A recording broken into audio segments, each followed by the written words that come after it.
રાજકોટ શહેરના રેલનગર વિસ્તારમાં સિટી બસના ચાલકને ચાલુ બસ દરમિયાન હાર્ટ એટેક આવતા એક રિક્ષા અને 2 થી 3 વાહનો સાથે અકસ્માત સર્જાયો હતો, જેમાં બસ ચાલકનું હાર્ટ એટેક આવવાથી જ્યારે એક મહિલાનું અકસ્માત થવાને કારણે મોત નીપજ્યું, જેને લઈ પ્રદ્યુમન નગર પોલીસે મૃતદેહ પોસ્ટમોર્ટમ અર્થે ખસેડી જરૂરી કાર્યવાહી હાથ ધરી છે.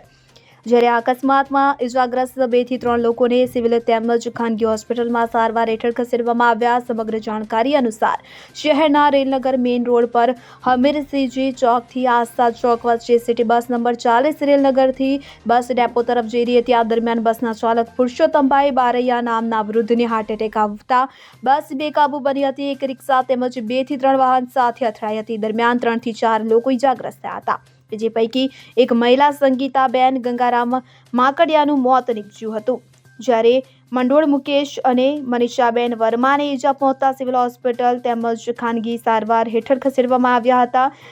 તો ઘટનાની જાણ થતાં પ્રદ્યુમન નગર પોલીસ દ્વારા સિટી બસને પોલીસ સ્ટેશન લઈ જવામાં આવી હતી અને બસ ચાલક તેમજ અકસ્માતમાં મૃત્યુ પામેલા અન્ય એક મહિલાના મૃતદેહને પોસ્ટમોર્ટમ અર્થે ખસેડી જરૂરી કાર્યવાહી હાથ ધરાઈ હતી. ઉલ્લેખનીય છે કે અકસ્માતમાં રિક્ષા તેમજ મોપેડ વાહનને નુકસાન પહોંચ્યું હોવાનું પણ સામે આવ્યું છે.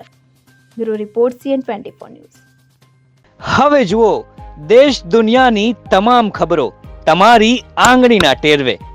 ઉઠાવો મોબાઈલ અને Google Play Store પરથી ડાઉનલોડ કરો અમારી CN24 ન્યૂઝ મોબાઈલ એપ.